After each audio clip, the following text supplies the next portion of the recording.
I had always wanted to move out of my parents' house. I am one of 8, and not having to come home to my siblings wailing, mom and dad screaming, and the strain of sharing 2 bathrooms between 10 people was an everlasting yet unrealistic dream. One day, after working my routine 11-hour shift at work, I clambered up the crusted carpet floors and collapsed onto my rigid mattress. It was a ritual at this point. I had come to terms that the only accommodation I could afford would be a house share. I typed cheapest places to rent near me into my browser app, and as usual, I was disappointed to see that the potential options were neither near me nor were they cheap. This time it was different though. As I sorted by lowest price first, I saw a listing uploaded 12 seconds ago. An image of an alluring modern home flashed before me, and I barely caught a glimpse of the price before the post vanished. The mental image I snapped convinced me that the price was £120 a month. Considering the lowest price I had seen before then was £700, I put it down to either a technical glitch or a mental glitch caused by my sleep-deprived mind. I just couldn't get the image of that house out of my mind, though. It was a romantic obsession. The house was plastered in my vision every time I closed my eyes. I would spend every waking second thinking about it and every tireless night dreaming about it. I didn't know whether what I had seen was real or whether this desperation was driving me to insanity. There was so much more about the house I wanted to discover. Where was it located?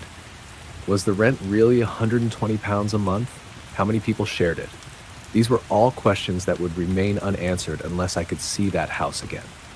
My father had been fighting an ongoing battle with cancer for 4 years.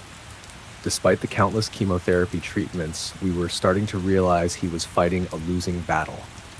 Before his diagnosis, he worked as a car salesman. We wouldn't see him much, as he was committed to putting food on the table for his wife and 8 children. That responsibility had now been passed on to my 2 brothers. I helped out where I could, but I knew moving out would be a huge financial burden lifted from their shoulders. It would also allow me to escape the stirring pot of depression ingrained in the house. I was beginning to lose hope, though. Perhaps I was destined to inherit the pain and suffering from my parents and continue living a life of stress. I was contemplating whether I was really losing my mind over a house or if it was more the prospect of starting a new life. Weeks of my laborious life continued, and my daily scrolling never amounted to anything more than disappointment. Then one night it happened. I saw it.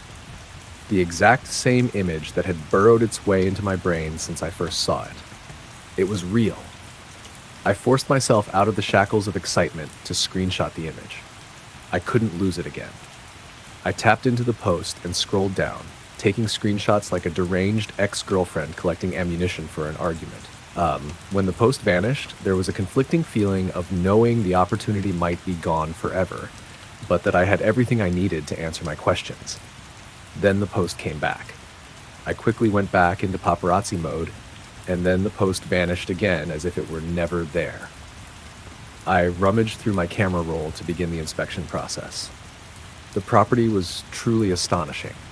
I spent a few minutes admiring the architectural efforts that had been put into its construction. It wasn't an exotic mansion by any means, but it looked homely, and I could see myself living there for the rest of my life, if I had to. The next image I captured showed the monthly rent. This would determine whether my future would be filled with hope or dismay. I was so nervous that I covered the number with my hand and slowly peeled my wrist back to reveal my destiny. Sure enough, there it was. Clear as day, £120 a month. I clutched the phone to my chest and felt the device pounding in my hands to the crescendoing rhythm of my heart. I scrolled to the next image and saw the address, 12 Foley Street. That was a 40-minute bike ride from where I lived. It wasn't the closest property I had seen advertised, but if I was less than an hour's cycle ride away from a brand new life, I was more than satisfied.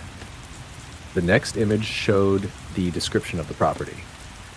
It was deserted except for a phone number and email address. It was strange that a house with such a low monthly rent would have no additional information at all, but I was relieved to know that even though the post was no longer there, I had some form of communication with the landlord. As I kept scrolling, I saw a screenshot where the post wasn't advertised. That must have been when it vanished temporarily. I scrolled to the next image, and there it was again in all its glory. Truly breathtaking. But this time, something was different. The price had changed. It now read £118 a month. Confusion washed over me. That's weird. I kept scrolling, and everything else was identical to the previous listing, except for the price. I called the number, but it was no longer in service. I sent a barrage of email inquiries and never got a response back. Determined to uncover the full truth, I decided to track down anyone who had lived there before. After hours of scouring social media and stumbling across a blog, I found a name, Laura Evans. She was listed as a former tenant who had mysteriously moved out less than a day after moving in. I reached out to her, hoping for a response, and to my surprise, she replied almost immediately. "You're looking at the house on Foley Street, aren't you?" Her message began. My fingers trembled as I typed back a confirmation. Laura agreed to meet at a nearby cafe, and her urgency was palpable. When we met, her eyes were wide with a mixture of fear and relief. She wasted no time in recounting her experience. "The house is cursed," she said, her voice barely above a whisper. "I moved in because the rent was so cheap, like yours. Everything seemed perfect at first, but then I started noticing strange things. Footsteps at night, voices from the vents, the usual horror movie shit." Laura explained that she had done some digging. She found out about the house's dark history and its role as a sacrificial ground. The rent, always absurdly low, dropped by £1 for each soul taken within its walls. She said the craziest part was when she stumbled upon an old diary hidden in the attic belonging to a previous tenant who documented similar occurrences before mysteriously vanishing. "I was lucky to escape," she said, her voice shaking. "As soon as I stepped in, I felt this overwhelming urge to leave. I grabbed my things and ran, never looked back. When I saw the rent drop by another £1 a week later, I knew I had to help people, so I started the blog." She finished off her coffee and let out a huge sigh as she reclined back into her seat.